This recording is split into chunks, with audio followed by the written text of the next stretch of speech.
Assalamualaikum warahmatullahi wabarakatuh. Selamat malam teman-teman semua. Oke, maaf seharusnya saya malam ini ya eh, harus live dari Instagram pribadi saya, tetapi ada kendala sedikit di HP saya. Jadi saya pakai Instagramnya mudah berpengaruh. Saya terdengar jelas di sana teman-teman semua. Oke, selamat malam teman-teman semua. Apa kabar? Semoga sehat semua ya. Oke, malam ini kita akan ngobrol-ngobrol santai bersama seorang diplomat ya. Seorang diplomat yang sangat humble, yang sangat positif, yang sangat luar biasa. Malam ini kita akan invite beliau ya. Yang biasanya kita ini saya live-nya tuh bersama anak muda ngobrolin tentang bisnis, ngobrolin tentang motivasi, ngobrolin tentang inspirasi dan juga tentang beasiswa. Tapi malam ini sangat berbeda. Malam ini kita akan ngobrol tentang promosi NKRI di luar negeri. Oke, langsung saja saya invite ya beliau sebentar dulu. Oke, kita tunggu Pak Murdi Primbani.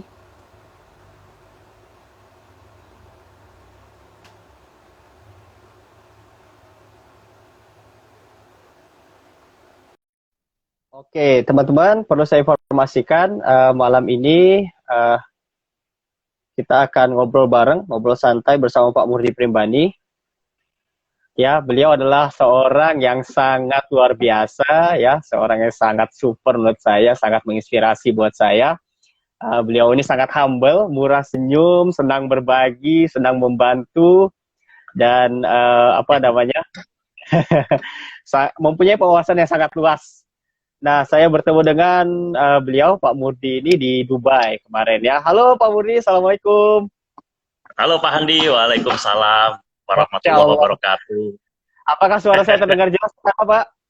Oh, jelas banget Pak, jelas sekali. Alhamdulillah. Ya, terima Apa kasih Pak kabar Pak Handi? Murdi. Apa kabar Alhamdulillah. nih? Alhamdulillah. Sekarang lagi di Jakarta, Mantap. Pak.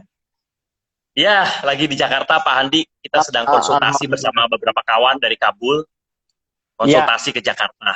Ya. Oh, Masya Allah. Gimana situasi Jakarta, Pak? Aman? Apakah hujan atau panas? Alhamdulillah.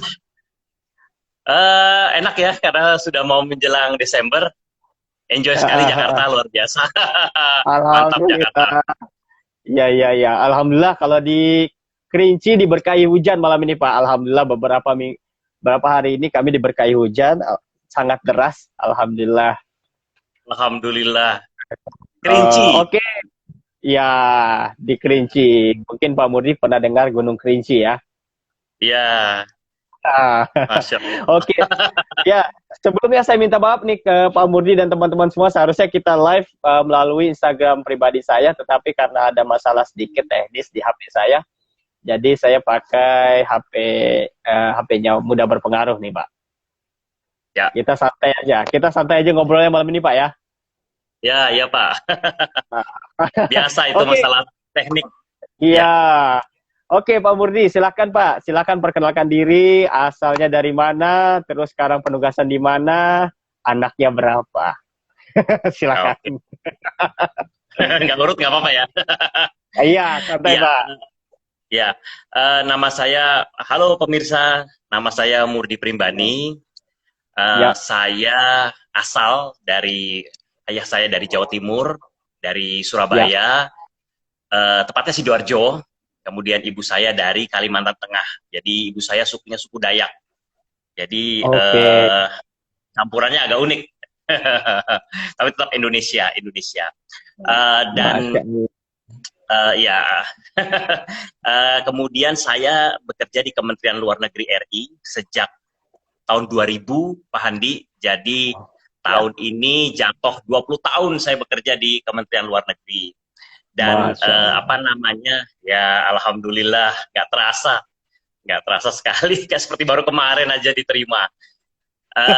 Tahun 2000 masuk Kemlu dan menjalani beberapa serangkaian penugasan baik di Jakarta maupun di luar negeri. Dan saat ini saya mendapat kehormatan bertugas di Kedutaan Besar Republik Indonesia di Kabul, Afghanistan sejak Agustus tahun ini. Masya Ya, Allah, Masya ya, saya Allah. di Kabul Wah, memegang fungsi ekonomi. Masya Allah, luar biasa ya. Masya Allah, perjalanan karir Pak Murdi 20 tahun itu bukan waktu yang sebentar. Tapi kelihatan awet muda sekali Pak Murdi. Terima kasih. Banyak yang bilang gitu sih, Pak. Mungkin karena murah senyum Pak ya. Nah, teman-teman semua, terima kasih ya sudah bergabung di live Instagram malam ini. Yang sudah bergabung ada Studio Cranky Cat dan teman-teman yang lain ya. Oke, mungkin teman-teman sudah kenal Pak Murdi entah dari Instagramnya, entah dari Facebooknya, atau ketemu langsung dengan Pak Murdi, atau baru kenal Pak Murdi malam ini di live Instagram ini. Nah, bagi saya ya Pak Murdi ini orang yang sangat luar biasa banget, alhamdulillah, yang dititipi sesuatu oleh Allah Subhanahu Wa Taala yang yang sangat lebih gitu dibanding yang lain, alhamdulillah. Nah, Wah, begini Pak Murdi. Pak Andi ini terlalu berlebihan, pemirsa, teman-teman. Pak Andi suka selalu gitu. Stylenya Pak Andi. Nah, normalnya Bohong, begini Pak. jelas itu teman-teman tahu semua itu, Pak. Bohong. Enggak. Okay. Normalnya, Tapi terima kasih pujiannya. Terima kasih pujiannya. Alhamdulillah. Nah, waktu itu kan saya pertama kali ketemu Pak Murdi ini di Dubai. Pertama kali di Dubai, alhamdulillah saya begitu nginjak Dubai, besoknya langsung saya ke konsulat langsung disambut oleh Pak Murdi. Alhamdulillah Pak Murdi sangat luar biasa ya, sangat welcome gitu dengan orang-orang yang baru. Alhamdulillah saya sangat bersyukur. Saya merasa ada temen di Dubai ini. Waktu itu kan saya sendiri ya ke sana ya Pak ya.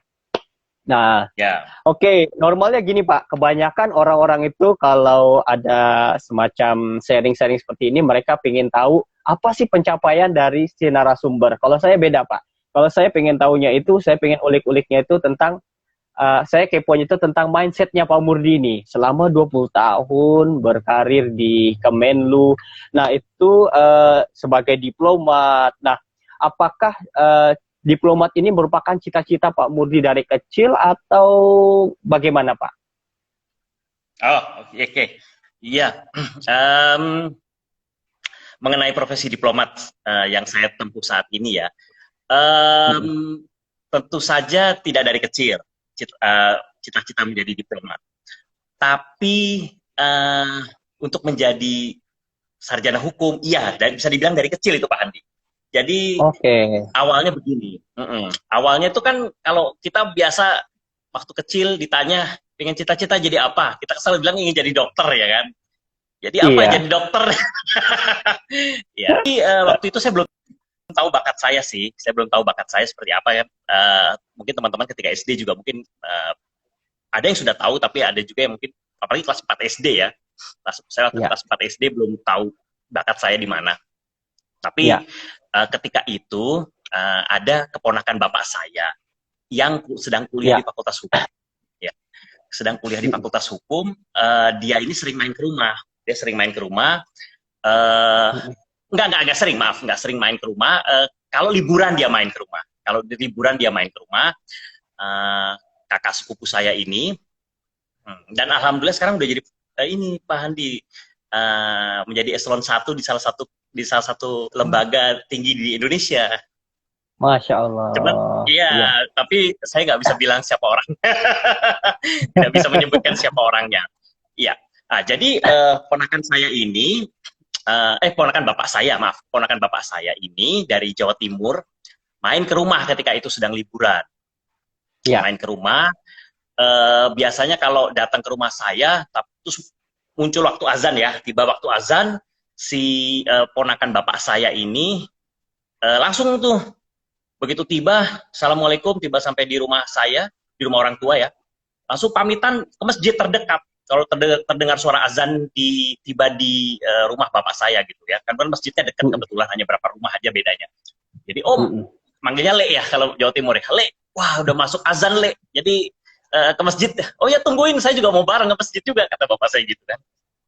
Nah, jadi si Kan bapak saya ini apa namanya kuliah Fakultas Hukum. Nah, bapak saya panggil saya gitu. Budi, di sini kamu. Ya. Ya ada apa-apa. Kamu contoh itu Mas titik-titik. Mas titik-titik itu. Pintar itu, sarjana hukum itu, pintar itu. Dalam hati saya ketika kelas 4 SD mendengar seperti itu, berarti sarjana hukum itu pintar dong gitu kan. Wah, pintar jadi sarjana hukum. Udah jadi sarjana hukum aja deh. Gitu. Jadi sejak kecil itu sudah, dari kelas 4 SD itu sudah bercita-cita yang jadi sarjana hukum karena mengidolakan kakak sepupu saya itu. Nah, itu. Dan apa namanya? Halo, ini anak saya kebetulan. Apa namanya? Dan kebetulan begitu udah masuk SMP, SMA menyadari bahwasanya memang bakatnya juga di bidang hukum, di bidang sosial lah ya, di bidang ilmu sosial. Jadi saya lebih menyenangi pelajaran ilmu-ilmu sosial, sejarah, Pancasila, bahkan saya suka sekali tuh Pancasila, terus agama Islam, ya, bahasa Inggris, bahasa Indonesia, sosiologi, saya lebih sukai daripada pelajaran berhitung. Jadi wah kelihatannya memang sudah cocok jalurnya nih ke sarjana hukum kan. Nah begitu bapak saya bilang kuliah di sarjana hukum itu luas. Jadi kalau kamu nggak diterima jadi hakim misalnya, kamu udah lulus nih, kamu nggak diterima jadi hakim, kamu bisa jadi jaksa. Nggak diterima jadi jaksa, kamu bisa jadi pengacara. Nggak diterima jadi pengacara, kamu bisa jadi notaris. Nggak bisa jadi notaris, kamu ya pokoknya apa, ya kan. Nah luas, hukum tuh luas. Nah namun demikian ketika saya sudah kuliah ini, saya kuliah di Unpad waktu itu, Universitas Padjadjaran Bandung. Nah, salah satu guru besarnya adalah Profesor Mokhtar Kusumaatmadja.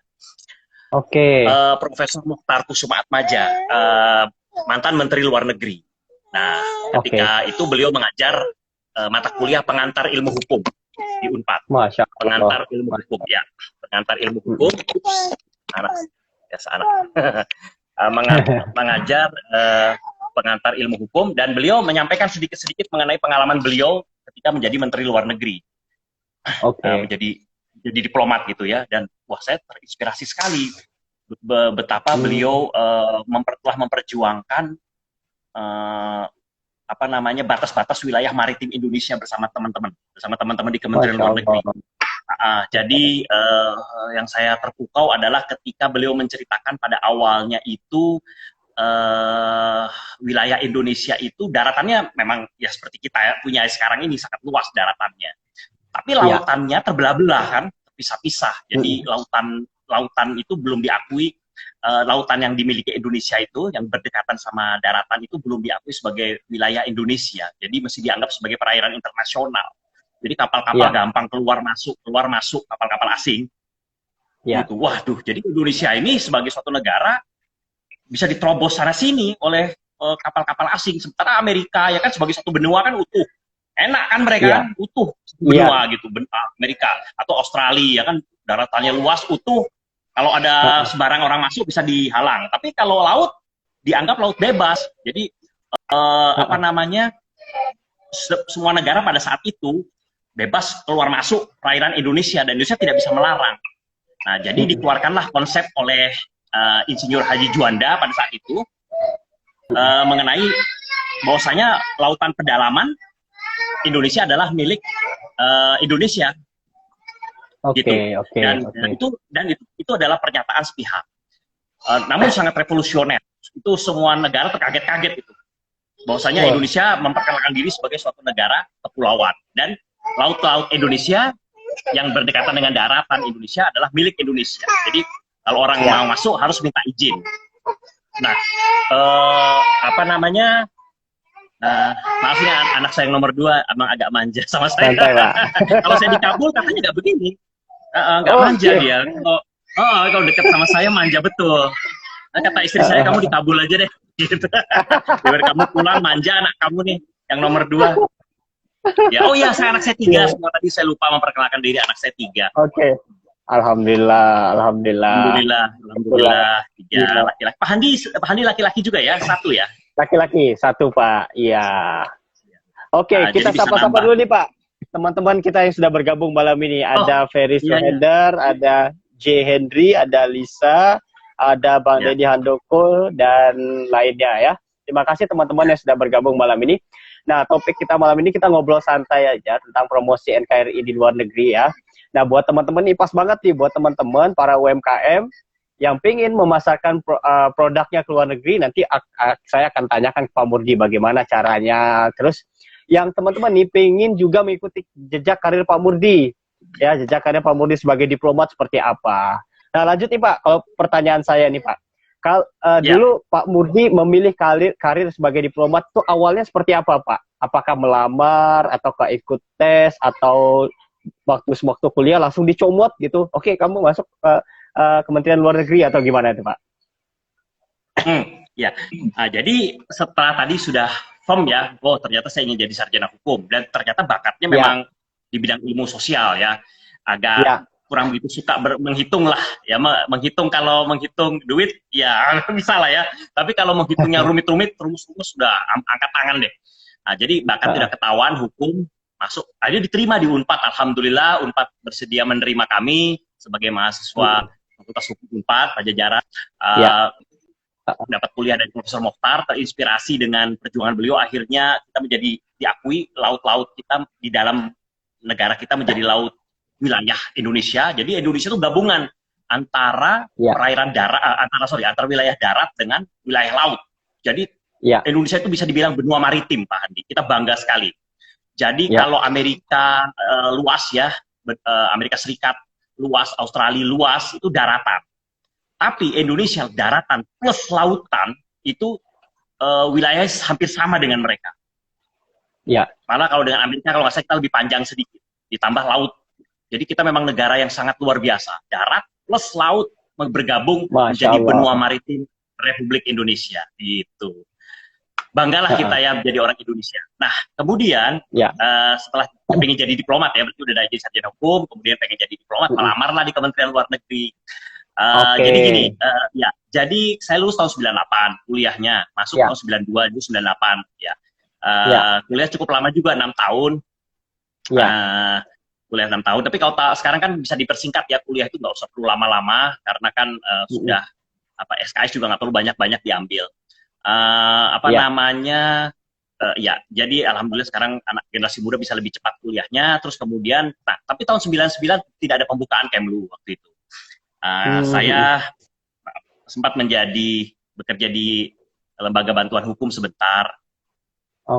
Nah, terus kemudian tahun 99, tahun 99, tahun 98 begitu lulus tidak buka Kemlu. Maaf, tahun 98 tidak buka, atau mungkin buka, saya lupa, mungkin buka tapi saya lulusnya sesudah pembukaan itu, jadi nggak bisa daftar. Nah, tahun 99 Kemlu buka. Tahun 99 Kemlu buka bulan Oktober.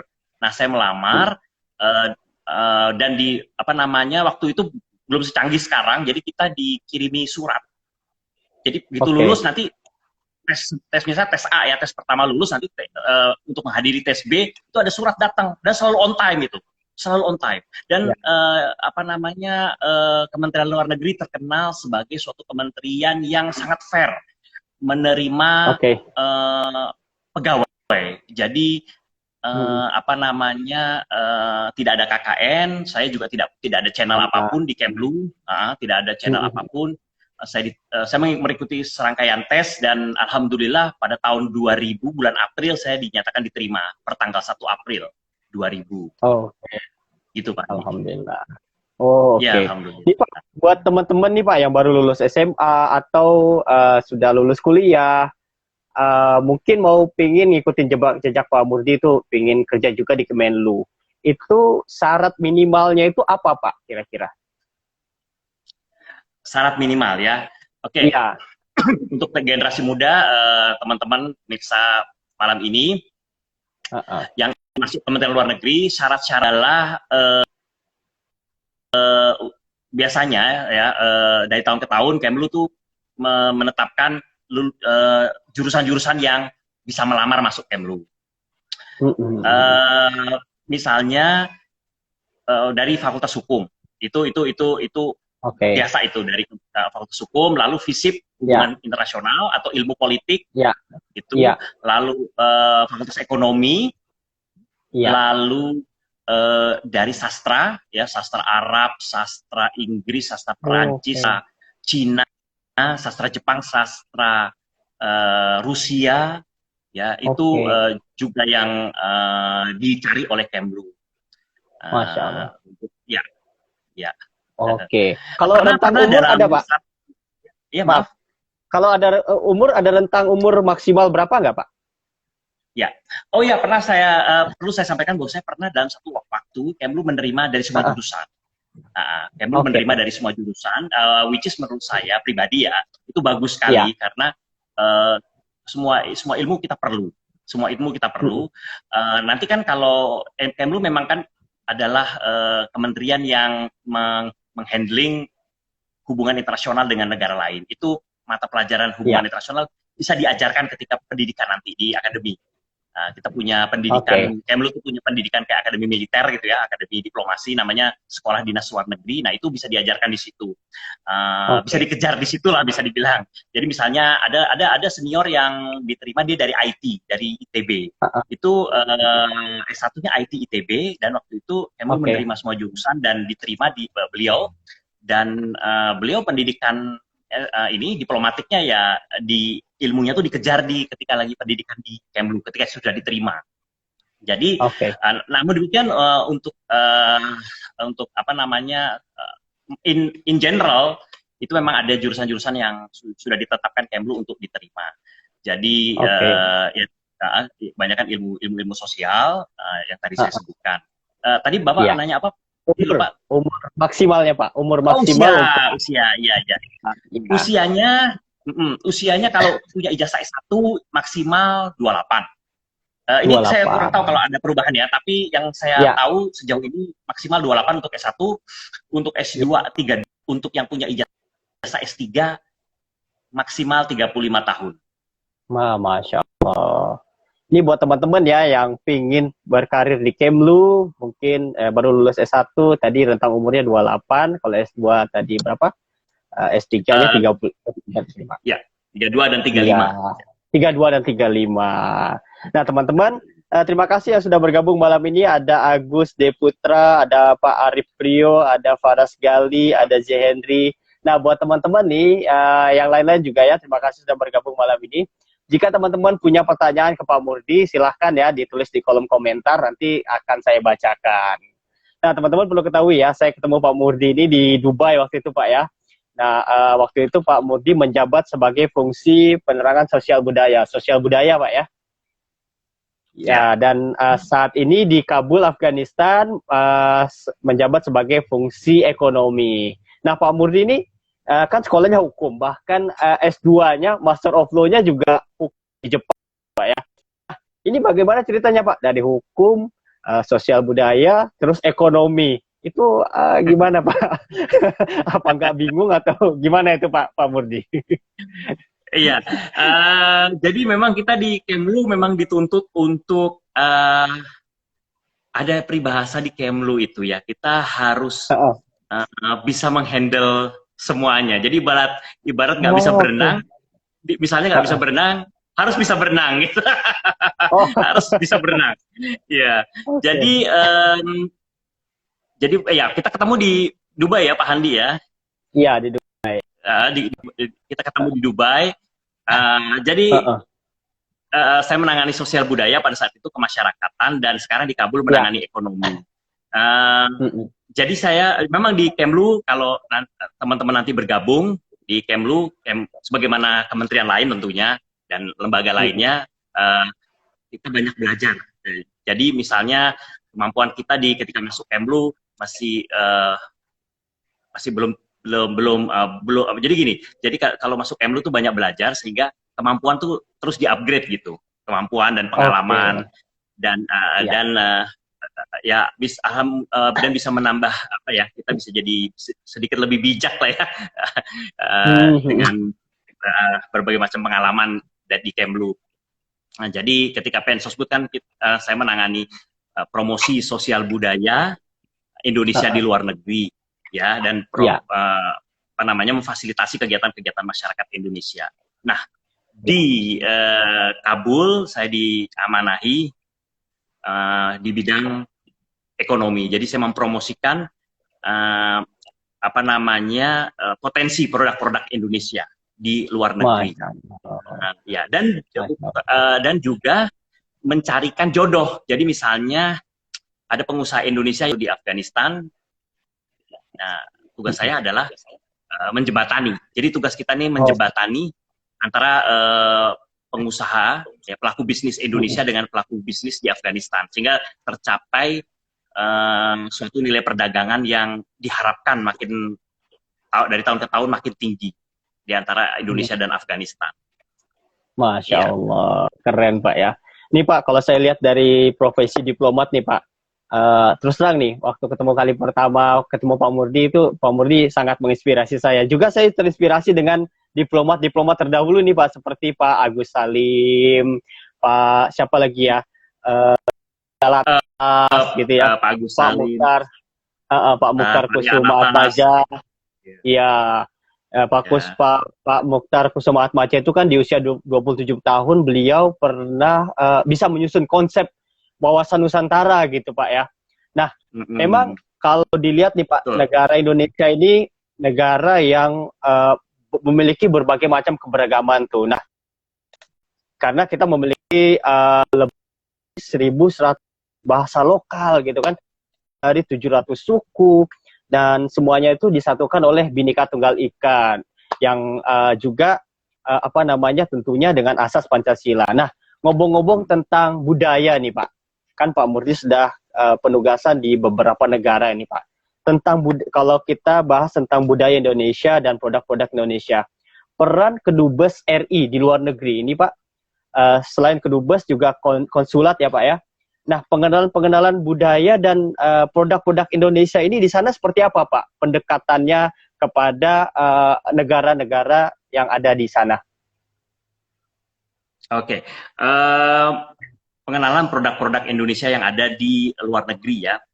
Ya, betul. Jadi selama saya bertugas di luar negeri, baik itu penugasan penempatan ya di perwakilan RI maupun tugas-tugas singkat ya. Misalnya saya pernah ditugaskan ke Damaskus tahun 2012 ketika membantu pemulangan bersama teman-teman dari Jakarta, membantu pemulangan TKI yang jumlahnya cukup besar sekali tuh, 13.000 TKI pada saat ketika pecah perang di Syria itu jumlah TKI kita ternyata didata oleh KBRI Damaskus sebesar 13, catatan itu tepat sekitar ya 13.000 lebih, malah 13.000 sekian gitu ya. Nah itu saya bersama kawan-kawan alhamdulillah mendapat kehormatan untuk ditugaskan ke Damaskus. Saya tergabung dalam tim kedua untuk memulangkan warga negara kita, terutama pembantu rumah tangga dari Damaskus ke Indonesia. Selama kurun waktu 3 atau 4 tahun, Kementerian Luar Negeri berhasil menarik pulang dengan selamat, yaitu sekitar 13.000 itu, secara bertahap. Nah, kenapa saya cerita seperti ini, Pak Andi? Jadi ketika saya bertugas di Damaskus, ketika kita ngaso ya, habis kerja capek gitu ya, kita bersama teman-teman KBRI dan tim kita jalan-jalan gitu ya, ada satu mall di Damaskus, itu saya masuk, ada supermarketnya, ada Indomie di sana. Wah, saya bangga sekali melihatnya, ada Indomie. Iya, ada Indomie. Iya. Wah, saya bangga sekali, produk Indonesia masuk ya, Indomie. Terus di Kabul juga, di Kabul juga kemarin saya masuk supermarket Indomie. Terus yang saya baca datanya, beberapa produk Indonesia lain masuk, seperti misalnya sabun, produk-produk dari palm oil dan sebagainya. Jadi intinya begini, sebetulnya siapapun ya, siapapun orangnya, dari warga negara apapun, bangsa apapun, namanya juga manusia, kebutuhannya sama Pak Andi. Butuh makan, butuh snack, butuh camilan, butuh mandi, Heeh. Jadi sebetulnya apa yang kita nikmati di Indonesia, mereka juga perlu, mereka juga ingin Ya, menikmatinya. Jadi kalau ada ya. makanan cepat saji praktis seperti Indomie, kalau mereka melihat, oh ini bagus, ya mereka akan beli gitu. Heeh, Jadi artinya heeh. segala macam produk itu nggak apa-apa kita tampilkan dalam pameran ya. Jadi kayak waktu saya di Dubai itu saya melihat fungsi ekonominya. Ya. Kayaknya kebetulan ada di sini juga itu Pak Arief Priyowahono. Ada Pak Arief ya, Pak Arief Priyowahono. Oh, Pak Ya, Arif. fungsi ekonomi. Ya. Ya itu hebat sekali tuh beliau itu bersama teman-teman ITPC Dubai. Ya. Ikut aja berbagai macam pameran, pamerkan Ya. produk-produk Indonesia apa saja yang bisa dipamerkan. Jadi Heeh. jika nanti apa namanya ada yang tertarik, nanti akan ada permintaan dari negara sahabat tersebut, Pak Andi. Demikian. Oh, oke. Oh, siap, siap, siap. Kalau misalnya saya ini Pak, pelaku UMKM, terus saya pengen masarkan produk saya ke luar negeri, dan pastinya saya harus cari link atau koneksi dulu dong di sana, ya kan? Apakah bisa saya menghubungi KBRI atau konsulat yang ada di negara tersebut untuk membantu saya memasarkan produk saya, bukan memasarkan, tapi ikut pameran lah di negara tersebut. Bisa. Jadi Mm-mm. apa namanya para pelaku UKM yang Ya, punya apa namanya punya produk-produk ya produk. bisa mengirimkan Mm-mm. email kepada KBRI, Oke, KJRI oke. baik di Kabul maupun di semua perwakilan RI. Kirimkan Ya, email ya, attach dengan sampel-sampel produk. Maksudnya di sini brosur-brosur ya. oke. Atau kalau memiliki kemampuan bisa dikirim langsung Oh, ke kirim langsung. perwakilan RI. Iya, Dikirim iya, langsung pakai kurir internasional. Ya. iya, Sampaikan ini sampel produk kami. iya. Mohon nanti apa namanya dipromosikan di negara tempat Bapak Ibu bertugas. Heeh. Jadi kalau nanti ada pameran Mm-mm. kita bisa apa namanya kita bisa pamerkan itu, kita ikut sertakan produk-produknya plus brosur-brosur, ditambah kalau bentuknya email dan bisa juga sekarang kan canggih ya pakai WhatsApp ya, itu Iya. bisa disampaikan kepada kami KBRI dan Heeh. KJRI di seluruh dunia. Kita bisa Mm-mm. kita kan punya grup WhatsApp dengan pengusaha-pengusaha di negara tempat kita bertugas. Nah itu bisa kita Oke. kirim itu gambarnya itu. Ini ada produk Oh, ini, heeh. ya ada yang tertarik nggak beli ya, gitu. Heeh, heeh. Jadi Oh, teknologi seperti memang itu. sangat membantu sih saat ini, Oke. teknologi pameran dan sebagainya bisa dimanfaatkan untuk memperkenalkan produk-produk Indonesia. Wow, keren ya. Itu teman-teman ya, buat teman-teman yang UMKM pengen memasarkan produknya ke luar negeri, caranya mudah banget kan yang sudah disampaikan Pak Mudi tadi. Langsung aja kirim email ke dubes luar negeri atau ke konsulatnya yang ada di sana, atau bisa langsung kirim kirim produknya beserta brosur-brosurnya ke dubes atau konsulat. Nanti akan dibantu oleh kedubes atau konsulat. Sepengalaman saya sih, kedubes dan konsulat di luar negeri yang pernah saya rasakan, mereka sangat membantu dan sangat welcome ya dengan orang-orang Indonesia. Tetapi sebelum dikirim, pastikan dulu legalitasnya dari Indonesia udah lengkap gitu Pak ya. Jangan baru ada misalnya produk seperti saya kan ketagih, baru ada PRT sama halalnya sudah langsung kirim, tapi nggak ada BPOM-nya, ya belum bisa lah. Seperti itu. Jadi teman-teman perlu perhatikan dulu, pelajari dulu. Sekarang kan di internet ada informasi kan terbuka lebar. Jadi bisa dicari alamat KBRI di mana, misalnya KBRI Dubai, cari alamat KBRI Dubai di mana, seperti itu. Insya Allah pasti dibantu gitu, ya Pak Murdi ya. Nah, Iya, iya ini Pak Pak. Murdi, setahu saya kan di luar negeri itu kan ada yang namanya Chinatown atau Little China gitu. Terus ada Thaiton, terus ada Vietnam Town, gitu-gitu deh Pak. Itu kan membuat satu kerukunan antar warga negara tersebut di negara orang lain. Nah, apakah dari seluruh negara yang Pak Murdi sudah kunjungi atau penugasan Pak Murdi itu ada yang namanya Indonesian Town atau Little Indonesia gitu Pak? Ya, ini pertanyaan menarik nih Pak Handi. Ya, Ya, jadi begini. Kita kan tema kita sekarang ini kan promosi ya. promosi. Nah, ya promosi. Jadi Indonesia ini sangat banyak yang kita bisa promosikan dari Indonesia, Pak. Dan itu, Ya, dan saya bangganya begini, bangganya ya, itu adalah, jadi eh, Indonesia ini sudah dipromosikan sejak dari nenek moyang kita dulu, Pak.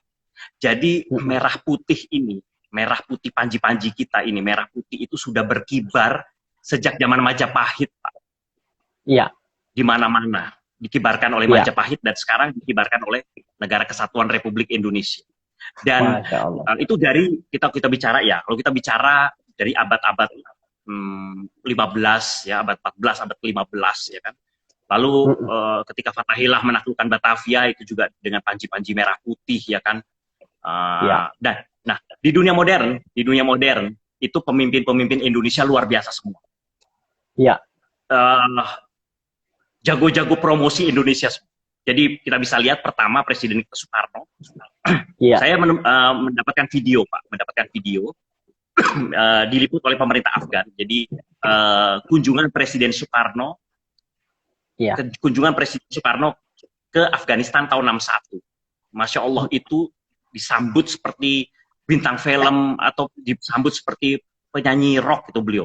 Lautan Masya Allah. manusia di stadion yang begitu besar, mungkin bukan stadion kali ya, nggak ada batasannya, itu luas sekali menyambut Presiden Soekarno. Jadi sejak Ya, dari, bisa dilihat di YouTube-nya KBRI Kabul, ada YouTube channel KBRI Oke. Kabul, Siap. judulnya adalah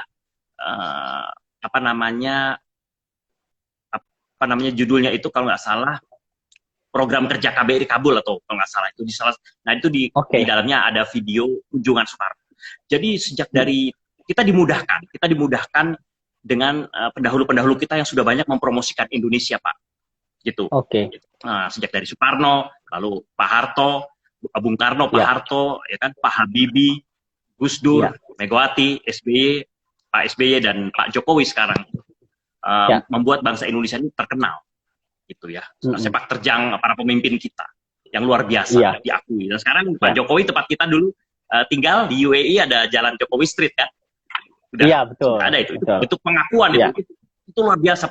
Jadi kita generasi muda sebetulnya sudah dibuka jalan oleh pemimpin kita untuk mempromosikan Indonesia di luar negeri. Indonesia sudah punya nama besar, Pak. Pernah saya ketika di Dubai, tempat Pak Handi bekerja di Atlantis, pernah terjadi salah satu tokoh Indonesia itu mempresentasikan Pancasila, Pak, di Atlantis, Pak. Iya, saya punya fotonya. Keren. Iya. Keren. Terkagum-kagum orang-orang di sana di Dubai itu melihat slide ditayangkan mengenai Pancasila.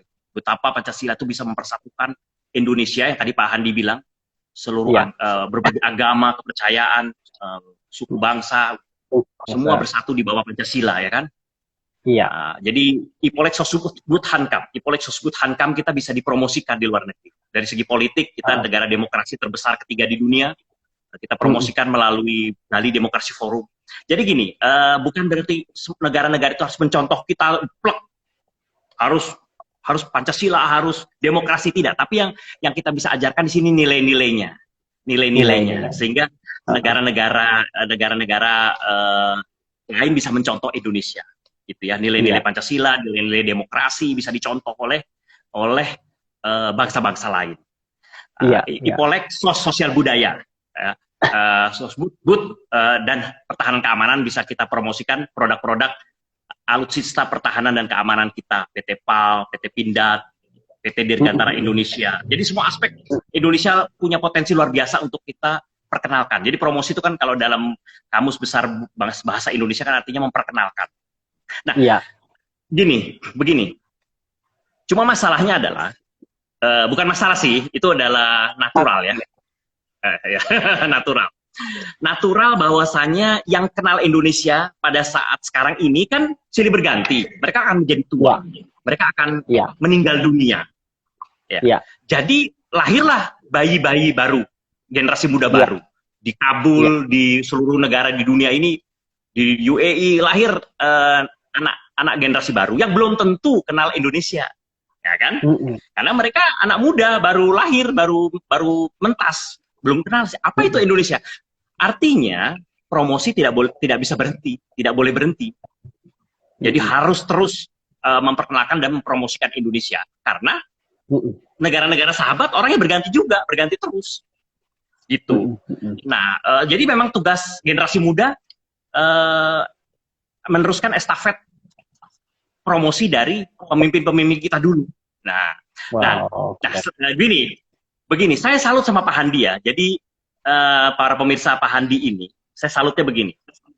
Pak Handi ini berasal bukan dari Jakarta, artinya beliau dari Kerinci ya Pak ya? Betul, dari Kerinci. Dari Kerinci, Ya. dari daerah. Pak Handi itu dari daerah. Begitu, kalau nggak salah begitu lulus SMA, Bapak langsung memberanikan diri melamar bekerja di luar negeri ya Pak ya? Betul, betul sekali. Nah, ini yang saya terus terang Pak, saya pribadi Pak, saya salut dengan Bapak. Bapak berani mengadu nasib bekerja bersama orang-orang asing ya di negara yang sangat metropolitan seperti Dubai. Seperti Dubai yang tingkat metropolitannya melebihi New York. Melebihi New York. Dan saya kagum Pak sejak Bapak dan Bapak bekerja di Atlantis, di mana itu suatu grup perusahaan besar sekali di Dubai. Nah, kita membutuhkan generasi muda yang seperti Pak Handi ini. Jadi semakin banyak, jadi semakin banyak generasi muda yang memberanikan diri bekerja di luar negeri. Semakin banyak, semakin bagus. Apalagi itu profesional ya, bekerja sebagai profesional, bekerja di perusahaan atau berwirausaha. Teman-teman kita di UAE juga kan ada ya berwirausaha ya. Nah, itu nanti kalau semakin banyak dan semakin banyak yang seperti generasi muda seperti Pak Handi ini dan teman-teman di sana, itu akan menciptakan itu yang tadi Bapak bilang tadi, Indonesia Town. Ya, jujur sampai sekarang ini, sampai sekarang ini kan belum ada Indonesia Town itu. Saya sudah kita sama-sama lihat di UAE kan Pak Handi. Ya. Chinatown sudah mulai ada di sana kan, the Dragon Mart ya kan. Ya, betul. Ya, kita bisa bilang Dragon Mart ya. Dragon Mart. Di New Zealand ada, tapi apalagi di Amerika Serikat ya kan, di Amerika Serikat. Nah, cuman sayangnya di Indonesia, maksudnya Indonesia belum menciptakan Indonesia Town itu di luar negeri karena makanya oleh sebab itu kita perlu semakin banyak generasi muda Indonesia yang bekerja di luar negeri, gitu ya. Iya. Wow. Nah, ini bekerja di luar negeri. Iya. Memang perlu bayi-bayi baru atau orang-orang anak-anak muda baru ya, pemuda-pemuda baru yang membuat program itu kali Pak ya, dengan pemikiran-pemikiran yang baru. Iya, karena dengan adanya Little Indonesia seperti Chinatown dan lain-lain itu kan sangat memudahkan buat orang-orang Indonesia sendiri untuk berkumpul gitu. Ya kan, membangun silaturahmi, jadi perekonomian hidup. Terus apalagi kultur lebih terkenal, ya kan, budaya Indonesia lebih terkenal lagi, ya kan. Nah, seperti di Dubai itu kan ada namanya Global Village, ya kan. Secara nggak langsung memperkenalkan budaya negara itu sendiri. Nah, Indonesia pernah ada di sana, Pak ya, di Global Village. Betul. Nah, walaupun betul, sekarang Pak. Jadi Pak. Betul. Jadi kalau seandainya banyak orang Indonesia yang bekerja di luar negeri, seperti yang Pak Handi sampaikan, akan dengan tersendirinya mereka itu adalah duta-duta Indonesia juga. Duta besar Indonesia juga di luar negeri yang jadi tugas diplomasi itu sebetulnya bukan hanya peran para diplomat saja, tapi seluruh komponen bangsa itu sebagaimana yang telah digariskan oleh Kementerian Luar Negeri, ada istilahnya tuh diplomasi dari berbagai arah ya, dari yang dilakukan oleh seluruh komponen bangsa dan negara. Jadi yang seperti Pak Handi ini juga sebetulnya diplomat kita juga. Saya teringat Pak Handi ketika di Atlantis, betapa di sana saya bisa melihat orang-orang asing yang bekerja di sana respect sama Pak Handi, ya kan.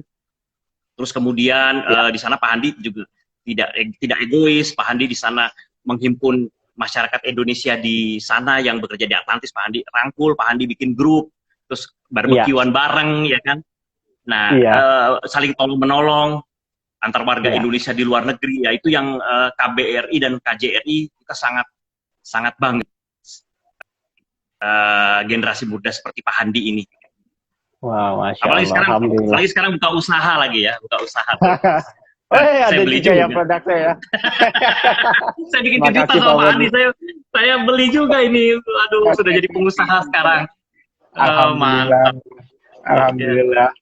Ya, alhamdulillah. Terima kasih Pak Budi. Alhamdulillah ya teman-teman. Waktu di Dubai, saya juga atas bantuan dari kerjasama ya dengan konsulat, kami bisa mendatangkan atau menjamu Ibu Menteri Menlu ya, Ibu Hmm. Retno di Iya. Atlantis. Ya juga Pak Dubes di sana. Alhamdulillah. Senang banget nih.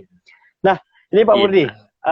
buat teman-teman nih yang teman-teman anak-anak muda yang mungkin baru lulus SMA atau masih kuliah atau sudah lulus kuliah sekarang. Nah, sekarang pingin berkarir nih menjadi diplomat seperti Pak Murdi. Kira-kira soft skill dan hard skill apa yang harus mereka kuasai, Pak? Selain berbahasa Inggris pastinya. Kalau dari segi hard skill, yang saya lihat kemampuan ini diperlukan ya, teknologi ya. Teknologi. Tapi generasi muda sekarang lebih menguasai dari kita ya, Ya, dari ya. generasi muda udah cepat itu. Dari Ya. segi hard skill, Iya. dari segi soft skill tentunya soft skill tentunya perlu bijak ya. Nah, tapi itu bisa dilatih nanti, bisa dilatih. Kalau bijak dan kemampuan hard skillnya di bidang teknologi akan sangat membantu sekali. Tapi kalau kemampuan dasarnya kan, misalnya dia seorang ahli di bidang hubungan internasional kan, tentunya sudah melewati serangkaian ujian, pastinya dia sudah paling tidak menguasai ilmu hubungan internasional ya kan, cuma ditambah nanti pengalaman dan sebagainya. Tapi begini, saya menyampaikan begini Pak Andi. Ya. Jadi bagi teman-teman yang ini saya sering sampaikan nih kepada generasi muda yang kebetulan ingin jadi diplomat, biasanya yang magang di Kemlu ya, generasi muda yang sedang magang di Kemlu. Saya sampaikan begini, jadi kita harus percaya dengan takdir. Takdir itu menentukan juga takdir. Jadi kalau seandainya semua rangkaian tes sudah dilaksanakan ya, terus kemudian kita juga sudah berdoa, apalagi ini penting nih, berdoa itu penting sekali. Tapi masih kita nggak diterima nih, nggak berhasil diterima gitu ya menjadi diplomat. Yakinlah bahwasanya bukan karena tidak pintar, bukan karena tidak pintar, tapi semata-mata Tuhan itu tahu mana yang lebih baik untuk kita. Jadi jangan, waduh, kayak saya nggak diterima nih. Wah, saya nih berarti bodoh nih. Ya nggak begitu. Jangan begitu. Bukan. Takdir menentukan. Jadi jangan berkecil hati. Iya. Wah, Masya Allah. Jadi buat teman-teman nih yang pengen bekerja di Kemenlu ya, pengen jadi diplomat juga, mengikuti jejak karirnya Pak Murdi, kuasai soft skill tadi, pastinya ada komunikasi juga Pak ya, dan komunikasi sangat penting selain bahasa Inggris ya. Ini ada komen Pak dari Tony Widya, SBS Mas Murdi ya, saya kurang paham nih SBS itu apa artinya. Itu beliau itu guru silat saya Pak. Oh, Masya Allah. Ya teman-teman belum tahu ya Pak Murdi ini jago silat juga nih. Waktu di Dubai kita pernah praktekin apa itu Pak namanya? Waktu kita di Dubai dulu. Iya, itu namanya kita pernah praktekin silat pertarungan bawah Pak. Silat bertarung di tanah. Pertarungan tanah. Iya. Oh, Masya Allah, saya kangen tuh Pak kayak gitu. Nah, ini Pak, pertanyaan saya selanjutnya nih Pak. Pernah nggak Pak, ini kan Pak Murdi kan waktu menjabat sebagai Pensosbud ya kan, juga menangani warga-warga Indonesia membantu warga-warga Indonesia yang mengalami musibah atau bermasalah di sana. Pernah nggak Pak, waktu menolong mereka itu Pak Murdi sudah stuck dan tiba-tiba datang tuh pertolongan dari Allah, Allah kasih kemudahan gitu Pak? Oke. Ketika menangani WNI yang bermasalah ya? Iya. Hmm, Oke. Sebentar, saya ingat-ingat. Eh, Mm-mm. Ketika menangani WNI bermasalah, iya. Jadi begini, ketika di Dubai kan saya menangani ini ya, menangani sosial budaya ya, mengenai sosial Mm-mm. Mm-mm. budaya. Pak Hadi masih ingat kita mempromosikan budaya Indonesia, pencak Ya, silat kita promosikan ya kan. iya, Kita iya, membina warga Indonesia di sana, agama iya, apapun kita bina, iya, kita memfasilitasi Lebaran, sholat Id, iya, sholat Idul Fitri, sholat Idul Adha, lalu kita memfasilitasi Paskah, kita memfasilitasi iya, Natal di iya. di kedutaan, maaf, di konsulat jenderal ya di Dubai ya. Mm-mm. Uh, kita menjalin persahabatan sebanyak-banyaknya dengan semua Iya, teman-teman. Pak Handi juga uh, iya. banyak memperkenalkan teman-teman Atlantis kepada saya ya kan. Mm-mm. Nah, mengenai perlindungan WNI di UAE itu juga termasuk yang apa namanya pekerjaan yang cukup banyak itu. Jadi sebagaimana Pak Handi tahu, masalah Mm-mm. WNI ini utamanya di Timur Tengah. Di Timur Tengah WNI kita banyak yang bekerja sebagai pembantu rumah tangga dan Iya, banyak banyak apa namanya tentunya yang berhasil juga banyak, iya, tapi iya. kita juga banyak membantu warga negara kita yang uh, apa namanya kurang beruntung di sana, Kurang beruntung. hubungannya dengan majikannya, ya Mm-mm. hubungannya dengan majikannya ada yang kurang beruntung sehingga kita bantu. Yang berhasil juga Iya. banyak, berhasil Mm-mm. mengirimkan apa namanya gajinya ke Indonesia juga banyak juga yang berhasil. Saya tahu beberapa ada yang berhasil, banyak juga yang berhasil, tapi Mm-mm. banyak juga yang apa namanya bermasalah ya. Jadi itu yang dibantu Mm-mm. oleh perwakilan RI di luar negeri. Jadi Mm-mm. itu jelas apa namanya perlindungan. Sisi perlindungan itu adalah Mm-mm. salah satu diplomasi Indonesia yang terutama, terutama. Jadi Mm-mm. diamanahkan oleh pimpinan, Mm-mm. oleh presiden maupun Ibu Menteri Luar Negeri, bahwasanya Mm-mm. perlindungan WNI adalah salah satu yang penting untuk terus dijaga, ditangani Pak Handi, dilaksanakan. Masya Allah, itu Ya. luar biasa banget ya peran pentingnya konsulat dan apa namanya kedubes yang ada di luar negeri ya. Dan Alhamdulillah. gini, satu lagi Pak Handi, saya Mm-mm. salut dengan Mm-mm. ini, saya salut dengan masyarakat Indonesia di Dubai dan Emirat Utara. Iya. Dan Abu Dhabi tentunya ya, Abu Dhabi dan Mm-mm. Dubai dan Emirat Utara. Saya salut masyarakat di sana kompak, masyarakat kita ya, Pak Andi udah merasakan sendiri, masyarakat kita Iya. di UAE sangat kompak dan saling menjaga satu sama lain. Alhamdulillah. Jadi Alhamdulillah. kita masih ingat ada Ustadz Joko ya kan, betapa Iya. beliau Iya.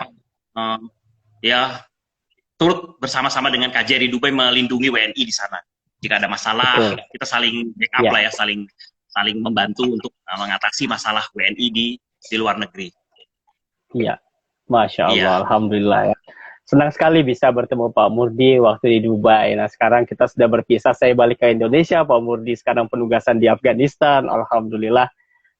Sampai sekarang kita terus menjalin komunikasi. Sampai malam ini kita live di Instagram. Nah, iya. teman-teman, sebenarnya masih banyak nih list pertanyaan saya buat Pak Murdi nih. Tetapi karena Ya. Pak Murdi ada schedule lagi nih. Habis nih jam 9.15. Benar ya Pak ya? Ada meeting lagi. Jadi Ya. sekarang sudah jam 9 lewat 1 menit. Nah, sebelum kita nutup nih Pak, boleh nggak Pak dikasih sebagai penutup, boleh nggak Pak Murdi kasih pesan-pesan buat teman-teman nih, khususnya teman-teman saya yang ada di Muda Berpengaruh, anak-anak muda yang positif, antusias terus mau belajar nih. Mereka ini masih SMA, ada yang kuliah, ada juga yang mau punya usaha gitu Pak. Dan juga pesan-pesan buat teman-teman kita yang nonton live malam ini dan juga teman-teman lainnya. Tolong diberikan pesan-pesan buat kita semua agar kita termotivasi dan dapat inspirasi dari Pak Murdi. Silahkan Pak. Ya, baik teman-teman semua yang pada hadir pada hari ini maupun apa namanya yang menonton rekamannya. Pesan saya pada malam hari ini adalah bagi teman-teman semua dan termasuk diri saya sendiri juga adalah jangan mudah menyerah ya. jangan mudah menyerah. Sebagai pesan agama juga, jangan mudah menyerah dan selalu berdoa. Betul itu, berikhtiar, lalu berdoa, berikhtiar, niat dulu ya, niat ikhlas, lalu dieksekusi, lalu berdoa. Nah, tapi ada yang mungkin saya juga termasuk yang bisa jadi kadang lupa, yaitu ada takdir baik dan ada takdir yang tidak baik. Tidak baik itu artinya begini, takdir mungkin upaya kita itu udah kita laksanakan, tapi kok hasilnya gagal gitu ya. Seperti misalnya ingin masuk Kemlu tadi udah niat kan, niat masuk Kemlu, lalu tes, itu ikhtiar tuh, lalu berdoa, tahajud segala macam. Tapi gagal. Nah, gagal itu adalah bagian daripada takdir Allah. Jadi takdir Tuhan. Jadi nggak usah disedihkan. Tapi kita tidak putus asa, maju terus karena pasti ada jalan-jalan lain yang terbaik untuk kita. Itu Pak Handi. Masya Allah. Pak Murdi pribadi, saya atas nama pribadi mengucapkan terima kasih banyak atas waktunya. Hampir 1 jam kita live malam hari ini. Tolong titip salam buat keluarga, semoga sehat selalu, dan Pak Murdi akan berangkat kembali penugasan ke Afghanistan. Semoga selamat sampai tujuan dan bertemu kembali nanti Pak. Kita terus keep komunikasi. Nah, buat teman-teman semua yang hadir live malam hari ini, terima kasih atas waktunya. Terima kasih sudah mendengarkan obrolan kami. Terima kasih atas partisipasinya. Lebih kurang saya mohon maaf jika ada salah-salah kata itu dari saya, jika ada lebihnya dari Allah Subhanahu wa taala. Terima kasih, dan sebagai penutup saya ucapkan wassalamu warahmatullahi wabarakatuh. Terima kasih. Waalaikumsalam warahmatullahi wabarakatuh. Terima kasih, Pak. Terima kasih Pak Handi. Terima kasih. Sama-sama.